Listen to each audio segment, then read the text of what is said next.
मी समीर शमशुद्दीन मालगावे, जनस्वराज शक्ती पार्टीचा जिल्हा संपर्क प्रमुख।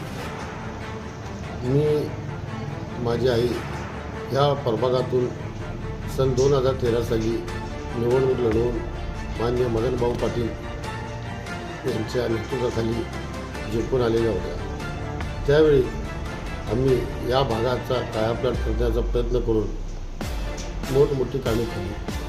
यामध्ये या 100 फुटी रस्त्याला एक मोठा हॉस्पिटल केला, तसेच गार्डन केलं, तसेच रस्ते गटारी इत्यादी भरपूर सुविधा आम्ही इथं देण्याचा प्रयत्न केला।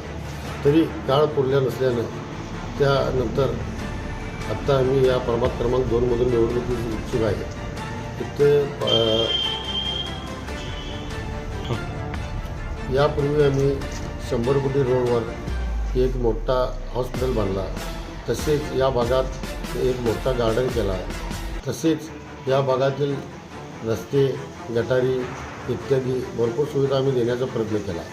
आणि आज देखील आम्ही निवडून याच्या आधी माननीय समीरदादा कदम यांच्या नेतृत्वाखाली DPDCमधून जवळपास 150 कोटी रुपये आम्ही मंजूर करून घेतलेले आहेत। त्यामध्ये ईदगाहनगर येथे दर्ग्याच्या कामासाठी 5 लाख रुपये, तसेच हाडको कॉलनी येथे गणपती मंदिर सुशोभीकरणासाठी आम्ही 5 लाख रुपये धरलेले आहेत। तसेच हाडको कॉलनी येथील जो कारंजा सर्कल फार काळापासून तसंच पडलेलं असल्याने त्या तिथं पण आम्ही सुशोभीकरणाचं काम या ठिकाणी आम्ही मंजूर करून घेतलेलं आहे।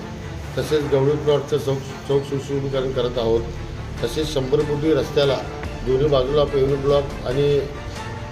ब्लॉक घालून घेण्याचं आम्ही काम करत आहोत। तसेच धुळेश्वर कॉलनी येथे जवळपास 20 लाख रुपयाचे रस्ते आम्ही आत्ता या ठिकाणी मंजूर करून घेतलेले आहेत। यशवंत कॉलनी येथे जवळपास 25 लाख रुपयाचे रस्ते आम्ही मंजूर केलेले आहेत। अशी एकूण जवळपास 1.5 कोटी रुपयाचं काम आम्ही निवडणुकीला उभा राहण्याच्या आधीच आम्ही या ठिकाणी मंजूर केलेले आहे। आज आम्ही जनस्वराज पक्षातर्फे या भागात निवडणुकीला इच्छुक आहोत आणि आम्हाला समीरदादा व मुख्यमंत्री देवेंद्र फडणवीस यांच्या साथीने आम्हाला इथं तिकीट 100% मिळण्याची शक्यता आहे।